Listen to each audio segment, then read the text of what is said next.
Howdy and welcome to my amazing subscribers and guests. I'm Grant Bynum with Living Lux in Dallas. Hey, today I have a super important subject to talk to you about. And it's one you're probably never going to hear about from any realtor or locator.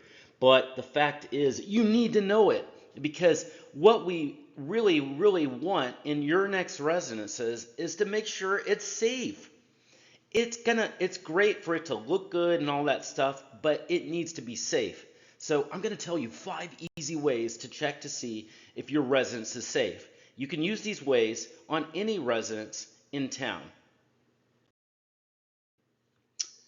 In Dallas, there really are a lot of amazing, beautiful places, especially the high rises and penthouses in Dallas. They're just gorgeous. The kind of buildings that are there, the beauty, the area, they're just amazing. But when you're looking for apartments and the right one for you, it's kind of like dating. Like when you date, yeah, it's good to see a person that you're attracted to, that you're thinking about going out with. But the thing is, you need to examine this person and see what that person really is like, the person on the inside. Same thing with luxury apartments. There are beautiful buildings, but amazing buildings doesn't equal safe. Here's an example here of a beautiful building that I don't believe is very safe, Gables Park 17. We'll talk a little bit more about that later. Just because a Dallas high-rise looks good and is nice, that doesn't mean it's safe. This fools a lot of people. If you have certain things in town that don't meet these 5 criteria we're going to talk about, I wouldn't even consider this place. Safety is number 1. If you're going to spend $2,000, $4,000, or $10,000 a month on a building and it's not even safe, it's not worth it. We both know that, but why isn't this talked about? Well, I'm about to talk about it. So let's get to it. These are 5 easy ways to check if your next Dallas residence is safe.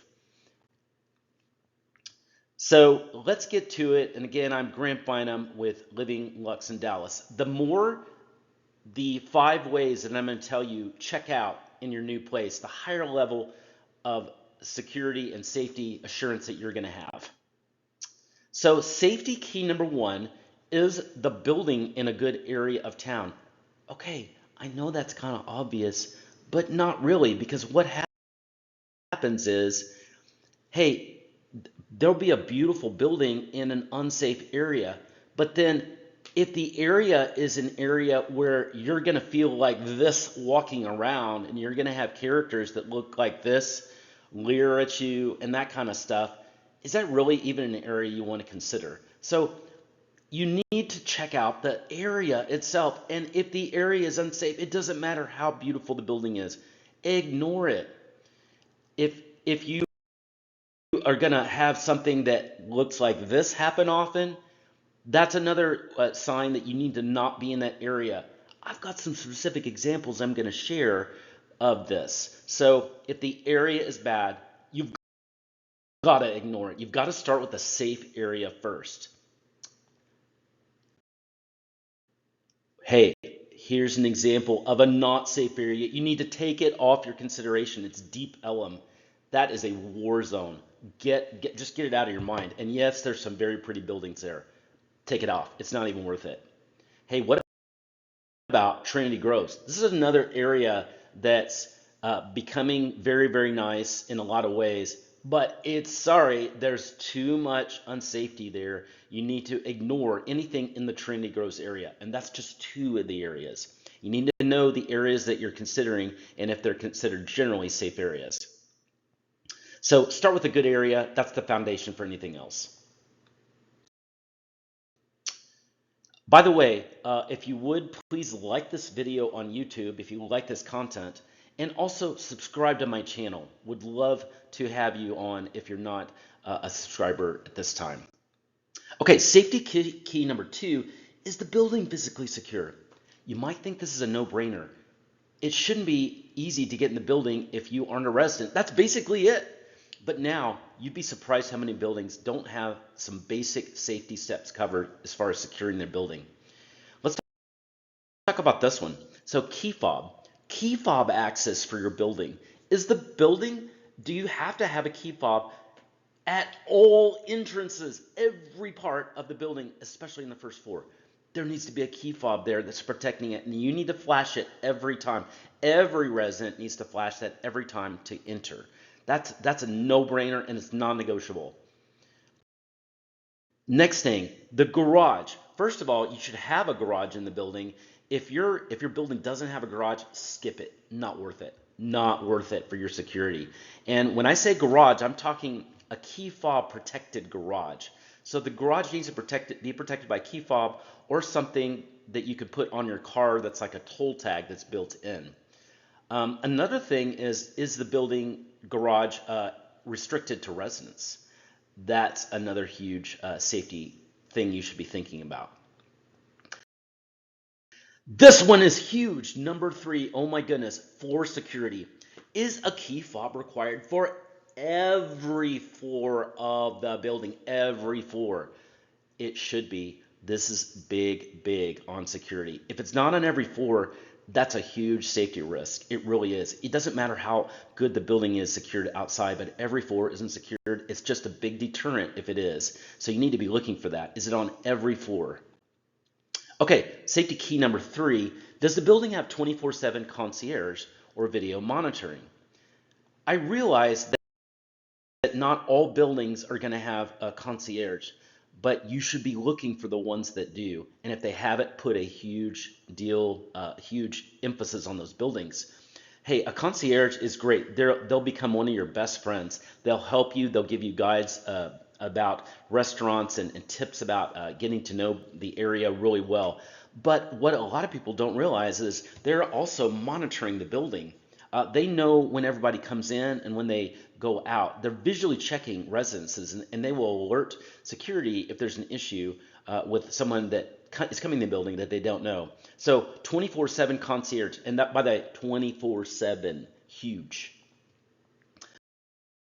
Another thing is, does the building have video monitoring? If the building doesn't have video monitoring, that's a safety lapse.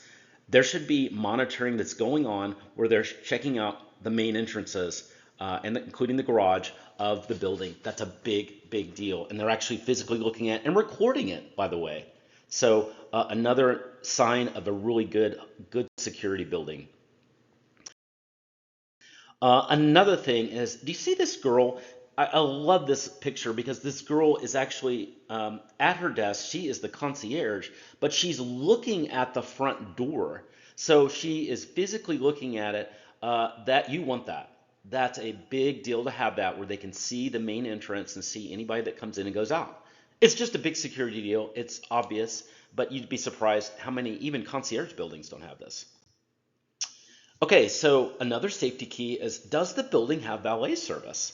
So valet service, that is, I have to say, there are very few buildings that have this, but if they do have it, oh my goodness, it's so good. So of course, it's going to be super convenient for you to have a valet service. It's going to be fun to just flip those keys to that valet person, and then they'll take care of you. But another important thing is they physically also monitor who is coming in and out of the building, and they will alert security if needed if there are unsavory characters. So this is a big, big deal. Very convenient, but also a big deal too.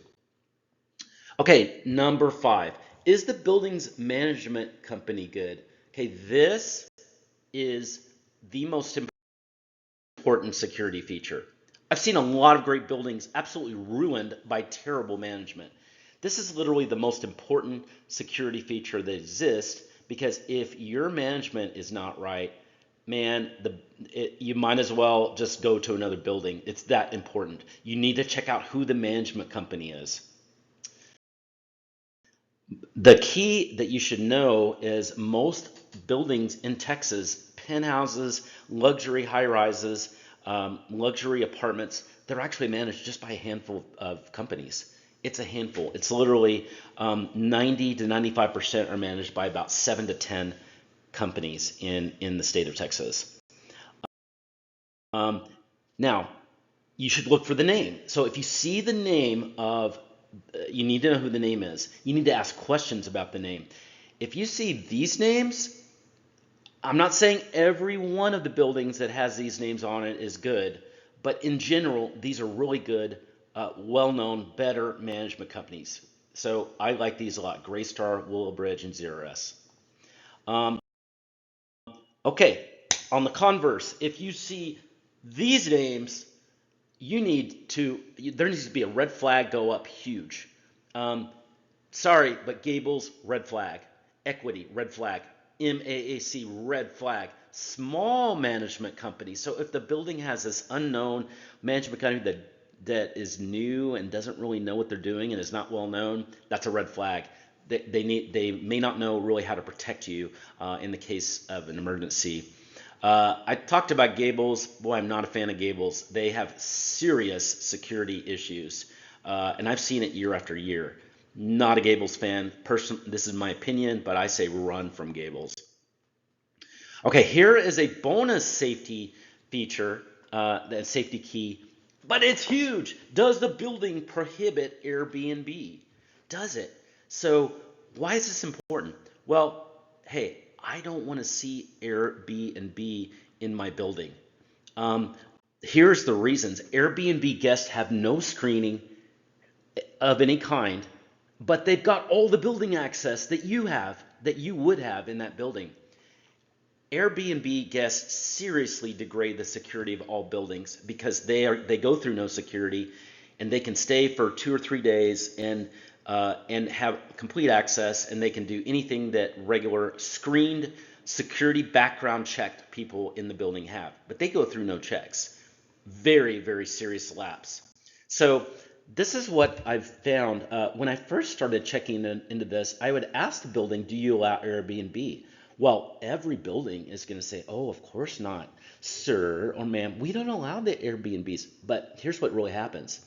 Um, People will Airbnb the apartments anyway, and when they do, nothing is going to happen most of the time unless there's a complaint. Now, if there's a complaint, yep, then they will monitor that, and then they will sometimes take action. But honestly, as long as rent is being paid on an apartment that's being Airbnb, chances of it actually being reported or restricted are, in my view, very minimal. So there needs to be a little due diligence to determine if this building is in reality, allowing Airbnbs, even if their policies say they don't. Okay, so here are all 6 of my keys that we talked about in one screen. Go ahead and take a picture of it. This will definitely help you, but make sure to take a picture of this and keep it in your phone. Hey, and if you need me to evaluate, because some of this stuff gets very tricky. So if you need me to evaluate the security of a property, I want you to text me anytime. I've done this for over 10 years. I know all these places really well. Send me a text and just go, Grant, what do you think about this building? Is this secure? Be happy to help you with that. Hey, that's the end of this. I hope you found this extremely helpful.